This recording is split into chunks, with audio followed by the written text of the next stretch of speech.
He actually let Mitchell Marsh do the running, and boy, how sweetly does that bloke hit the ball? Have you seen the celebration video of Jeff Marsh and Sean Marsh in Perth?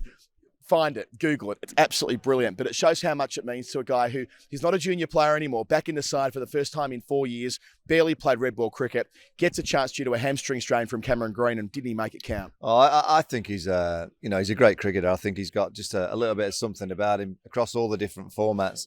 For whatever reason, I don't feel the Australian public give him enough credit. There's something about Mitchell Marsh that, he gets laughed at times. I don't think he's had necessarily the right support from Australia fans. I love the guy. I just think he's a great character. I think he brings a bit of humour. You need those kind of guys, particularly on tour. He takes the mick out of himself.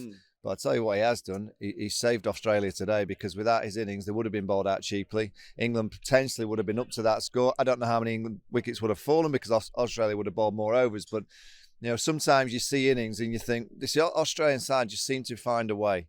They struggled at Edgbaston for a long time, but someone will find a way. Khawaja just stepping, Nathan Lyon with his bowling, obviously Cummins towards the back end of that game. At Lord's, I said Steve Smith in the first innings.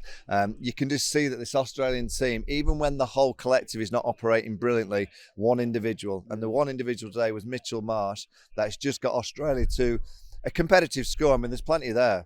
I think it's been an absolutely brilliant cricket wicket. Yep. The first 2 wickets, great excitement, great entertainment, but I don't think it was because of the pitches. I think it's because of the way that the teams played.